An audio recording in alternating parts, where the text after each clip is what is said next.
Hello! ഇന്നത്തെ നമ്മുടെ വീഡിയോയ്ക്ക് നമ്മുടെ എല്ലാ കൂട്ടുകാർക്കും സ്വാഗതം. പുതിയ കൂട്ടുകാരൊക്കെ നമ്മുടെ വീഡിയോ കാണുന്നുണ്ടെങ്കിൽ നമ്മുടെ ചാനലൊന്ന് സബ്സ്ക്രൈബ് ചെയ്യുക കേട്ടോ. അതിന് ശേഷം നമ്മുടെ വീഡിയോ മുഴുവനായി കാണാം. ഇന്ന് നമ്മളുണ്ടല്ലോ നമ്മൾ പറയാൻ പോണതേ ഒരു 20 രൂപ ചിലവാക്കിയിട്ട് ഞാനൊരു ഡ്രസ്സ് ചെയ്തെടുത്തു കേട്ടോ. അപ്പോൾ അതെങ്ങനെയാണെന്നാണ് നമ്മുടെ വീഡിയോയിൽ നിന്ന് പറയുന്നതും കാണിക്കാൻ പോണതും. 20 രൂപയ്ക്കാണ് നമ്മൾ ഈ ഒരു തുണി വാങ്ങിച്ചതെന്ന് പറയുമ്പോൾ അത് ഉൾക്കൊള്ളാനായിട്ട് കുറച്ച് ബുദ്ധിമുട്ടില്ലേ. അതെങ്ങനെയാണെന്ന് പറയട്ടെ. ഇത് നമ്മൾ 20 രൂപയ്ക്ക് തന്നെ വാങ്ങിച്ച തുണിയാണ്. അത് നമ്മളിതിന് മുപ്പാട് നമ്മുടെ വീഡിയോസിൽ ഞാൻ പലപ്പോഴായി പറയാറുണ്ടല്ലോ. നമ്മൾ വലിയ വലിയ നമ്മുടെ തുണിക്കടയിലൊക്കെ കയറുമ്പോഴെന്ന് വെച്ച് കഴിഞ്ഞാൽ ഇതുപോലെയുള്ള കട്ട് പീസുകൾ അവിടെ അതിൻ്റെ കടയിൽ തന്നെ ഫ്രണ്ടിലൊക്കെ വെച്ചിട്ടുണ്ടായിരിക്കും കേട്ടോ. അപ്പോൾ അതായത് കടയുടെ ഫ്രണ്ടിൽ എന്ന് പറഞ്ഞാൽ പുറത്തല്ല, ഉള്ളിൽ തന്നെ. അപ്പോൾ നമ്മൾ പോകുമ്പോഴെന്ന് വെച്ച് കഴിഞ്ഞിട്ടുണ്ടെങ്കിൽ നമുക്ക് ജസ്റ്റ് ചോദിച്ചു കഴിഞ്ഞാൽ ഇതുപോലത്തെ തുണികളുണ്ടല്ലോ, ബാക്കി വരുന്ന തുണികൾ ഇത് അവർക്കൊന്നും ചെയ്യാൻ പറ്റില്ല കേട്ടോ. എന്ന് വെച്ച് കഴിഞ്ഞിട്ടുണ്ടെങ്കിൽ ചെറിയ ചെറിയ പീസാണല്ലോ, അത് പിന്നെ ആരും അങ്ങനെ എടുക്കില്ല. അത് കാരണം അവരങ്ങനെ തിരഞ്ഞ് മാറ്റി വെക്കണതാണ് കേട്ടോ. അപ്പോൾ നമുക്കതിൽ നിന്ന് എത്രയ്ക്ക് വേണമെങ്കിലും എടുക്കാം കേട്ടോ, അധികം റേറ്റും വരില്ല. അപ്പോൾ നമ്മൾ പോയപ്പോൾ അതിലെല്ലാത്തിനും 10 രൂപയായിരുന്നേ. അപ്പോൾ അതിൽ കൂടുതലുണ്ടായിരുന്നത് നെറ്റിൻ്റെ തുണിയാണ് കേട്ടോ. അപ്പോൾ എനിക്ക് ആവശ്യമുള്ള ഒരു 4 പീസ് തുണിയാണ് ഞാൻ എടുത്തിട്ടുള്ളത്.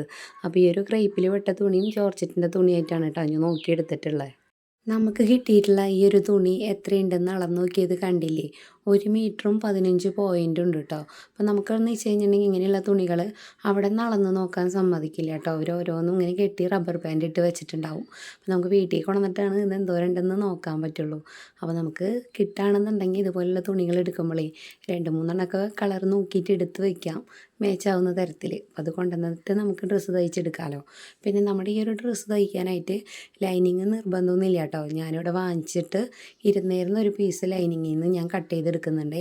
നമ്മുടെ ആ ഒരു ഉടുപ്പിൻ്റെ മേൽവശത്തേക്ക് നമ്മൾ ചെറുതായിട്ട് ലൈനിങ് ഇട്ട് കൊടുക്കുന്നുണ്ട് കേട്ടോ. അപ്പോൾ അതിനായിട്ട് നമ്മളിവിടെ കാണിച്ചിട്ടുള്ള ഈ 2 മെറ്റീരിയൽ വെച്ചിട്ട് ഞാൻ ചെയ്യാൻ പോണത് ആ ഒരു പ്രിൻ്റ് വരുന്നുണ്ടല്ലോ, ബട്ടർഫ്ലൈയുടെ പ്രിൻ്റ് വരുന്നത് വെച്ചിട്ട് നമ്മൾ ചെറിയൊരു ഉടുപ്പും മേലേക്ക് നമ്മൾ ജോർജറ്റിൻ്റെ ഇത് വെച്ചിട്ട് ചെറിയൊരു കോട്ടാണ് കേട്ടോ തയ്ച്ചെടുക്കുന്നത്. ഉടുപ്പ് തയ്ച്ചെടുക്കാനായിട്ടേ അതിൻ്റെ മേൽഭാഗമാണ് കേട്ടോ നമ്മൾ മാർക്ക് ചെയ്തെടുത്തത്. അപ്പോൾ നമ്മുടെ കയ്യിൽ അളവുണ്ടെന്നുണ്ടെങ്കിൽ ഇതുപോലെ ലൈനിങ് മടക്കിയിട്ടിട്ട് വെച്ച് കൊടുത്തിട്ട് ആ ഒരു കഴുത്തിൻ്റെ ഭാഗവും ഷോൾഡറിൻ്റെ ഭാഗം ഒന്ന് മാർക്ക് ചെയ്യുക. ഇറക്കം മാർക്ക് ചെയ്തതിന് ശേഷം ഷേപ്പും ഇതുപോലെ മാർക്ക് ചെയ്തിട്ട് ആ ഭാഗം ഒന്ന് കട്ട് ചെയ്തെടുത്താൽ മതി. ഒരുപാട് അളവുകളൊന്നും നമ്മൾ നോക്കുന്നില്ല കേട്ടോ, സിമ്പിളായിട്ട് തയ്ച്ചെടുക്കാനാണ് പോണത്. അതായത് മേൽവശത്ത് നമുക്ക് ചെറിയൊരു കോട്ടും വരുന്നുണ്ടല്ലോ. ലൈനിങ് തുണിയിൽ നമ്മൾ മാർക്ക് ചെയ്ത് കട്ട് ചെയ്ത് കഴിഞ്ഞിട്ടുണ്ട് കേട്ടോ. ഇനി മെയിനായിട്ടുള്ള ആ ഒരു തുണീനെ 4 മടക്കിയിട്ടിട്ടുണ്ട്. അതിൻ്റെ മേൽവശത്തേക്ക് ഇതുപോലെ നമ്മുടെ ആ ലൈനിങ്ങിനെ എടുത്ത് വെച്ച് കൊടുത്തിട്ട് ആ ഒരു ഷേപ്പിന് കറക്റ്റ് കട്ട് ചെയ്തെടുത്താൽ മതി കേട്ടോ.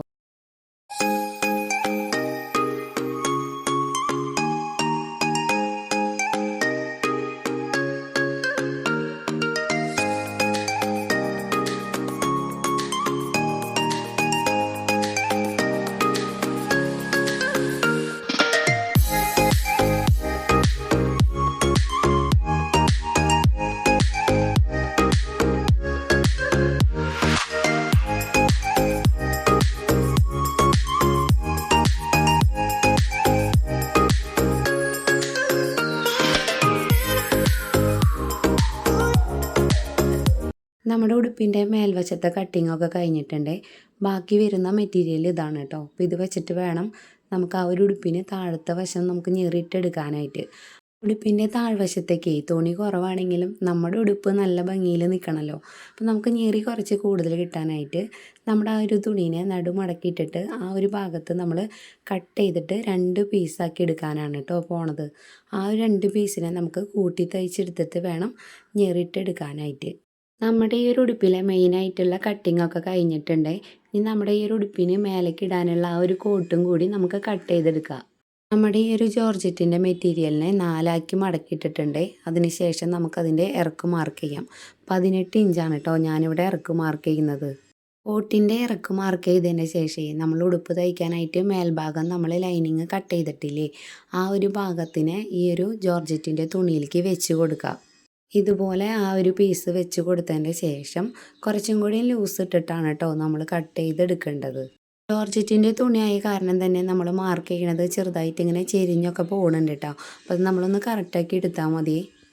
ജോർജറ്റിൻ്റെ മെറ്റീരിയൽ വെച്ചിട്ട് കോട്ട് തയ്ക്കുമ്പോൾ ലൈനിങ്ങിൻ്റെ ആവശ്യം വരില്ലേ എന്ന് ചിന്തിക്കണവർ പലരും ഉണ്ടാവും. അപ്പോൾ നമുക്ക് ലൈനിങ് വേണ്ട കേട്ടോ. എന്ന് വെച്ച് കഴിഞ്ഞാൽ ഇതിൻ്റെ താഴ്വശത്ത് നമുക്ക് ആ ഒരു ഉടുപ്പ് വരുന്നുണ്ട്. പിന്നെ നമ്മുടെ കൈയിൻ്റെ വശം മാത്രമാണ് കേട്ടോ നെഴലടിച്ച് കാണാമെന്ന് പറയാം. അപ്പം നമ്മളിപ്പോൾ ജോർജറ്റിൻ്റെ മെറ്റീരിയൽ വെച്ചിട്ട് നമ്മൾ വലിയവരായാലും ചുരിദാറിൻ്റെ ടോപ്പ് തയ്ക്കുമ്പോൾ കൈക്ക് ലൈനിങ് ഇടാറില്ലല്ലോ.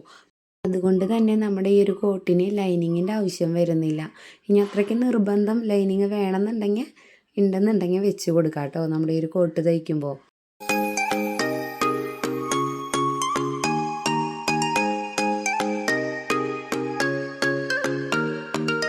നമ്മുടെ ഈ ഒരു കോട്ടിൻ്റെ ഫ്രണ്ട് ഭാഗം ബാക്ക് വശം നമ്മൾ കട്ട് ചെയ്ത് കഴിഞ്ഞിട്ടുണ്ട്. ബാക്കിയുള്ള തുണീന്ന് നമുക്ക് അതിൻ്റെ കൈ കട്ട് ചെയ്തിട്ടെടുക്കാം.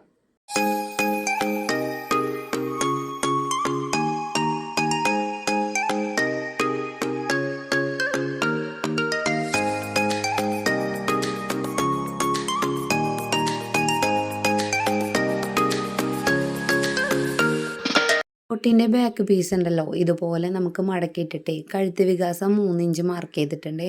തൊട്ട് താഴോട്ട് ഇറക്ക് ഞാൻ 1/2 ഇഞ്ചാണ് മാർക്ക് ചെയ്തിട്ടുള്ളത്. എന്നിട്ട് റൗണ്ട് നെക്ക് മാർക്ക് ചെയ്തിട്ട് അതൊന്ന് കട്ട് ചെയ്ത് മാറ്റാം. ഈ ഒരു കോട്ടിൻ്റെ ഫ്രണ്ട് വശത്തും നമുക്ക് ചെറിയ രീതിയിലൊന്ന് കട്ടിങ് വരുന്നുണ്ട് കേട്ടോ. അപ്പോൾ അതെങ്ങനെയാണെന്ന് നോക്കാം. കോട്ടിൻ്റെ ഫ്രണ്ട് വശത്തെ തുണിയും ഇതുപോലെ നടുമടക്കി വെച്ചിട്ട് കഴുത്ത് വികാസം 3 ഇഞ്ച് മാർക്ക് ചെയ്തിട്ടുണ്ട്. ഇനി കഴുത്തിൻ്റെ ഇറക്ക് നമ്മൾ 4.5 ഇഞ്ച് മാർക്ക് ചെയ്യുന്നുണ്ട്. അപ്പോൾ ആ ഒരു 4.5 ഇഞ്ചിൻ്റെ അവിടെ ഞാൻ 2.5 ഇഞ്ചാണ് വീതി മാർക്ക് ചെയ്യുന്നത്. 2.5 ഇഞ്ച് മാർക്ക് ചെയ്തതിൻ്റെ അവിടെ നിന്ന് തുടങ്ങി തൊട്ട് താഴോട്ടൊക്കെ നമ്മൾ 2.5 ഇഞ്ച് അളവ് മാർക്ക് ചെയ്യുക. ഇതിനെ നമുക്കൊന്ന് കറക്റ്റ് ഒരു സ്കെയിൽ അങ്ങനെ വെച്ചിട്ട് വരച്ചെടുക്കുക. ഷോൾഡർ ഭാഗത്ത് നിന്നിട്ട് കഴുത്തിൻ്റെ ഇറക്ക് വരുന്ന ഭാഗം വരെ നമുക്ക് ചെറിയൊരു വി പോലെ വരെ അവിടെ നിന്ന് നേരെ താഴോട്ട് സ്ട്രെയിറ്റ് ആയിട്ടുള്ളൊരു ലൈനാണ് കേട്ടോ വരാം. ജോർജറ്റിൻ്റെ തുണിയായ കാരണേ നമ്മൾ മാർക്ക് ചെയ്തപ്പോൾ കുറച്ച് വ്യത്യാസം കാണുന്നുണ്ട് കേട്ടോ. ഇപ്പോൾ കോട്ടൻ്റെ തുണിയിലൊക്കെ ആണെന്നുണ്ടെങ്കിൽ കറക്റ്റ് ആ ഒരു ഷേപ്പ് നമുക്ക് പെട്ടെന്ന് തന്നെ മനസ്സിലാക്കാൻ പറ്റേ. അപ്പോൾ അത് ഒന്ന് ശ്രദ്ധിച്ചാൽ മതി കേട്ടോ നമ്മളിതുപോലെ മാർക്ക് ചെയ്യുമ്പോൾ. പിന്നെ മേൽവശത്തുണ്ടല്ലോ കോട്ട് വല്ലാതെ നമ്മളിങ്ങനെ അടുത്ത് നിൽക്കുന്നത് താല്പര്യമില്ല എന്നുണ്ടെങ്കിൽ നമുക്ക് നമ്മുടെ ആ ഒരു കഴുത്തിൻ്റെ വീതി എടുത്തിട്ടില്ലേ അതിൽ കുറച്ച് മാറ്റം വരുത്തിയിട്ട് തൊട്ട് അങ്ങോട്ട് നീങ്ങിയിട്ടൊന്ന് മാർക്ക് ചെയ്തെടുത്താൽ മതി. ഇനി ഒരുപാട് നീങ്ങി പോകേണ്ട ഉള്ളിലോട്ടാണ് വരേണ്ടതെന്നുണ്ടെങ്കിൽ അതിനനുസരിച്ച് നമ്മുടെ കഴുത്തിൻ്റെ വികാസം എടുക്കണതിൽ ചെറിയ മാറ്റം വരുത്താം കേട്ടോ. നമ്മുടെ കോട്ടിൻ്റെ കട്ടിങ്ങും കഴിഞ്ഞിട്ടുണ്ട്. ഇനി നമുക്ക് ഉടുപ്പ് തയ്ച്ചെടുക്കാം കേട്ടോ സിമ്പിളായിട്ട്. ഉടുപ്പ് തയ്ക്കാനായിട്ട് ഞാൻ നമ്മുടെ ലൈനിങ് പീസിൽ സ്ക്വയർ നെക്ക് മാർക്ക് ചെയ്തെടുത്തിട്ട് കട്ട് ചെയ്തിട്ടുണ്ട്. അപ്പോൾ ബാക്കും ഫ്രണ്ടും ഒരേ അളവിൽ തന്നെയാണ് കേട്ടോ നമ്മൾ നെക്ക് മാർക്ക് ചെയ്ത് കട്ട് ചെയ്തിട്ടുള്ളത്. പിന്നെ നമ്മുടെ ആ മേലത്തെ ആ ഒരു പീസും കൂടി ഇതിൽ വെച്ചിട്ട് തയ്ച്ച് മറച്ചെടുക്കുകയാണ് ചെയ്യുന്നത്. പിന്നെ സ്ക്വയർ നമ്മൾ ആ ഒരു ഭാഗം തയ്ച്ചെടുത്ത് കഴിഞ്ഞ് കഴിഞ്ഞാൽ ആ ഒരു സൈഡ് വശം വരുന്നിടത്ത് ചെറുതായിട്ട് കഴുത്തിൻ്റെ ആ ഒരു ഭാഗത്ത് വെട്ടിട്ട് കൊടുക്കണം കേട്ടോ. മറച്ചിടാൻ എളുപ്പത്തിനാണ്. ഇതുപോലെ നമ്മൾ 2 പീസും തയ്ച്ചെടുത്തിട്ടുണ്ട്. ഇനി നമുക്ക് ഉള്ളിലോട്ട് ലൈനിങ് പീസ് മറച്ചിട്ടിട്ട് കഴുത്തിൻ്റെ ആ ഒരു ഭാഗം നമുക്ക് കറക്റ്റായിട്ടൊന്ന് ആ ഒരു സ്ക്വയർ പോലെ നമുക്ക് തയ്ച്ചെടുക്കാം. ഇതിൻ്റെ മേൽവശം ഉണ്ടല്ലോ അവിടുത്തെ നമ്മുടെ കഴുത്ത് തയ്ക്കലും സൈഡ് നമ്മളൊന്നും കൂടി വലിയ കാണിയിട്ട് തയ്ച്ചെടുത്ത് ഷോൾഡർ നമ്മൾ കൂട്ടി തയ്ച്ചെടുത്ത് കഴിഞ്ഞിട്ടുണ്ട്. ഇനി നമുക്കിതിൽ ചെയ്യാനുള്ളതെന്ന് വെച്ചിട്ടുണ്ടെങ്കിൽ ഇതിൻ്റെ ആ ഒരു കൈക്കുഴിയുടെ ഭാഗം ഉണ്ടല്ലോ അവിടെ നമുക്കിതുപോലെ മടക്കി തയ്ക്കാണ് കേട്ടോ ചെയ്യുന്നത്. വേണമെന്നുണ്ടെങ്കിൽ നമുക്ക് ബ്ലൗസിൻ്റെ കഴുത്തടിക്കുന്ന പോലെ ക്രോസ് പീസ് വെച്ചിട്ട് ഉള്ളിലോട്ട് മറിച്ചിടാം. ഇപ്പോൾ നമ്മുടെ ഇതിന് കോട്ടൊക്കെ വരുന്ന കാരണം നമ്മൾ സാധാരണ ഉള്ളിലോട്ട് മടക്കി തയ്ക്കുന്ന പോലെ മടക്കി തയ്ക്കുകയാണ് ചെയ്തിട്ടുള്ളത്. ഇനി നമ്മുടെ ഉടുപ്പിൻ്റെ വണ്ണം മാർക്ക് ചെയ്തെടുത്തിട്ട് ഷേപ്പ് ചെയ്തെടുക്കാം. അപ്പം നമ്മുടെ ഈ ഒരു മേൽവശത്ത് ഒരു സൈഡിലാണ് കേട്ടോ നമ്മൾ ആദ്യം സൈഡ് കൂട്ടിയെടുക്കുക. പിന്നീട് നമ്മുടെ താഴ്വശത്ത് ഞെറിയിട്ടെടുത്തതിന് ശേഷമാണ് മൊത്തത്തിൽ കൈക്കുഴിയുടെ ഭാഗം തൊട്ടിട്ട് ഉടുപ്പിൻ്റെ താഴ്വശം വരെ തയ്ച്ചെടുക്കാറ്. നമ്മൾ ഒരു സൈഡ് തയ്ച്ചെടുത്ത് കഴിഞ്ഞിട്ടുണ്ട് കേട്ടോ.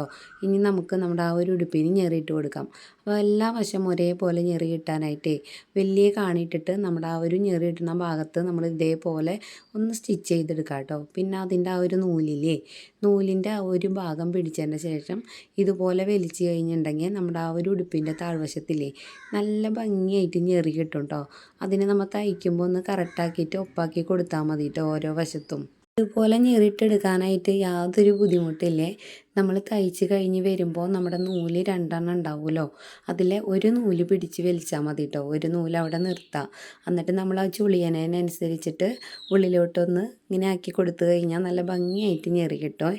ഉടുപ്പിൻ്റെ മേൽവശവും താഴത്തെ താഞ്ഞേറിയിട്ട ഭാഗം കൂടി നമ്മൾ ഒരു വട്ടം തയ്ച്ചെടുത്തിട്ടുണ്ട്. അതിന് ശേഷം നമുക്ക് നല്ല വശം വെച്ചിട്ട് ഉടുപ്പിൻ്റെ മേൽഭാഗത്തേക്ക് താഴ്ത്തുനിന്ന് എടുത്ത് വെച്ചിട്ടൊന്ന് പതിച്ച് തയ്ച്ചെടുത്തിട്ടുണ്ട്. ഇനി നമുക്ക് നമ്മുടെ ഉടുപ്പിനെ മറച്ചിട്ടിട്ട് നമ്മുടെ ഒരു സൈഡ് നമ്മൾ നേരത്തെ ഷേപ്പ് ചെയ്തെടുത്തിട്ടുണ്ടായിരുന്നു. ഇനി ഈ ഒരു സൈഡ് നമ്മുടെ കൈക്കുഴിയുടെ ഭാഗം തൊട്ടിട്ട് ഉടുപ്പിൻ്റെ അടിവശം വരെ നമ്മൾ നേരെ ഇതുപോലെ തയ്ച്ചെടുക്കുക. നമ്മുടെ ഈ ഒരു ഉടുപ്പിന് നമ്മൾ താഴ്വശം മടക്കി തയ്ക്കുന്നില്ല കേട്ടോ. അപ്പോൾ ഒരുപാട് ഇറക്ക് കൂടുതലില്ലാത്ത കാരണം പിന്നെയെന്ന് വെച്ച് കഴിഞ്ഞാൽ ഈ ഒരു ഉടുപ്പിൻ്റെ അടിവശം നമുക്ക് തേരുവശമായി കിട്ടിയിട്ടുണ്ട്. അപ്പോൾ അത് കാരണം മടക്കിയില്ലെങ്കിലും നമുക്ക് നിർബന്ധമില്ല കേട്ടോ. ഇനി തേരുവശം അല്ലാന്നുണ്ടെങ്കിൽ നമുക്ക് ചെറിയ രീതിയിലൊന്ന് മടക്കി കൊടുക്കണേ, എന്നാലാണേ വൃത്തി ഉണ്ടാവുള്ളൂ.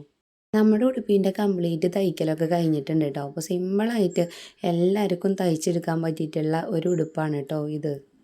നമ്മുടെ ഉടുപ്പ് തയ്ച്ചപ്പോഴേ നമ്മൾ വള്ളിയൊന്നും വെച്ചിട്ടല്ല കേട്ടോ ഉടുപ്പ് തയ്ച്ചത്.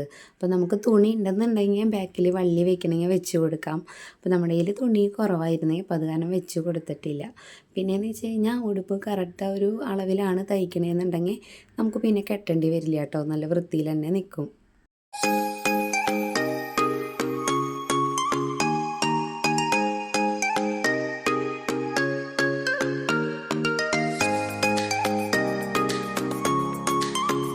ഇതുപോലെയുള്ള കോട്ട് തയ്ക്കാനായിട്ട് നല്ല എളുപ്പമാണ്. കോട്ട് തയ്ക്കാനായിട്ട് കോട്ടിൻ്റെ ബാക്ക് വശം ഇതേപോലെ നിർത്തി വയ്ക്കുക.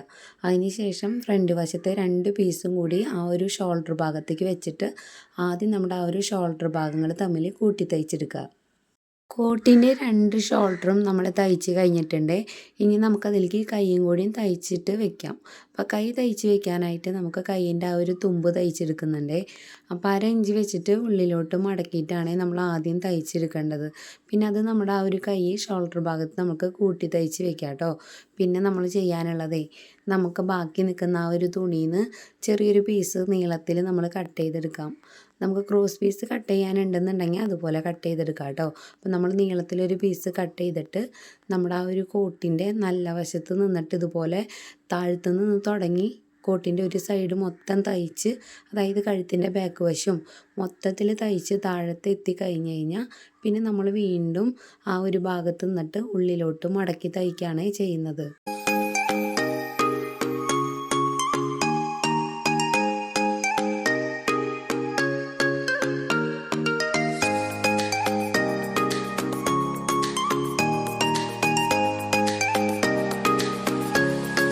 ഇതേപോലെ തയ്ച്ച് കഴിഞ്ഞാലേ നമ്മുടെ കോട്ടിന് ഇനി ഷേപ്പ് ചെയ്തെടുക്കുകയാണ് കേട്ടോ വേണ്ടത്. അപ്പോൾ ആ കൈയിൻ്റെ ആ ഒരു ഭാഗം തൊട്ടിട്ട് താഴ്വശം വരെ ഒന്ന് ഷേപ്പ് മാർക്ക് ചെയ്തിട്ട് തയ്ച്ചെടുക്കുക. പിന്നീട് നമ്മുടെ കോട്ടിൻ്റെ താഴ്വശം ഉള്ളിലോട്ട് ഒന്ന് മടക്കി തയ്ച്ചെടുക്കേ വേണ്ടൂ. കോട്ടിൻ്റെ താഴ്വശമൊക്കെ നമ്മൾ മടക്കി തയ്ച്ച് കഴിഞ്ഞിട്ടുണ്ട്. അപ്പോൾ കോട്ടിൻ്റെ കംപ്ലീറ്റ് തയ്ക്കൽ കഴിഞ്ഞിട്ടുണ്ട് കേട്ടോ. അപ്പോൾ നല്ല ഭംഗിയുള്ള ഒരു കോട്ട് തന്നെയാണ് നമുക്ക് കിട്ടിയിട്ടുള്ളത്. അപ്പോൾ ഏതൊരു മെറ്റീരിയൽ വെച്ചിട്ടും ഇതേപോലെ കോട്ട് തയ്ച്ച് കഴിഞ്ഞാൽ ഏത് ഡ്രസ്സിൻ്റെ കൂടെയും നമുക്കിതുപോലെയുള്ള ഒറ്റ കളർ ഉപയോഗിക്കുകയാണെങ്കിലും പ്രിൻ്റാണെങ്കിലും പ്രിൻ്റ് എടുക്കുകയാണെങ്കിൽ കുറച്ച് കളറുകൾ കൂടി വരുന്നതൊക്കെ എടുക്കാം കേട്ടോ. അപ്പോൾ ഒരുപാട് ഡ്രസ്സിൻ്റെ കൂടെ നമുക്ക് കോട്ട് ഉപയോഗിക്കാൻ പറ്റും. അപ്പോൾ നമ്മുടെ ആ ഒരു ഡ്രസ്സിൻ്റെ ഫുള്ളായിട്ടുള്ള ലുക്കാണ് കേട്ടോ ഈ കാണുന്നത്. നമ്മുടെ ഈ ഒരു ഉടുപ്പിൻ്റെ കൂടെ ഇതേ കളറ് കോട്ട് വന്നപ്പോഴാണ് നല്ലൊരു ഭംഗി കിട്ടിയത്. അപ്പം ഞാൻ ഈ 20 രൂപയ്ക്ക് ഉടുപ്പ് തയ്ച്ചത് 13 വയസ്സായ ഒരാൾക്കാണ് കേട്ടോ ഈ ഒരു ഉടുപ്പ് തയ്ച്ചെടുത്തത്. അപ്പോൾ 20 രൂപയ്ക്ക് ഇതുപോലെയൊക്കെ ഉടുപ്പ് ചെയ്തെടുക്കാൻ പറ്റി. നമ്മൾ വലിയവർക്കാണെന്നുണ്ടെങ്കിൽ 20 രൂപ വെച്ചിട്ട് നമ്മുടെ ജീൻസിനൊക്കെ പറ്റിയിട്ടുള്ള ടോപ്പ് ചെയ്തെടുക്കാൻ പറ്റിയേ. നമ്മുടെ ഇന്നത്തെ വീഡിയോ എത്രത്തോളം കേട്ടോ. അപ്പോൾ വീഡിയോ ഇഷ്ടപ്പെടുകയാണെങ്കിൽ നമ്മുടെ ചാനലൊന്ന് സബ്സ്ക്രൈബ് ചെയ്യുക, ലൈക്ക് ചെയ്യുക, കമൻറ്റ് ചെയ്യുക, ഷെയർ ചെയ്യുക കേട്ടോ.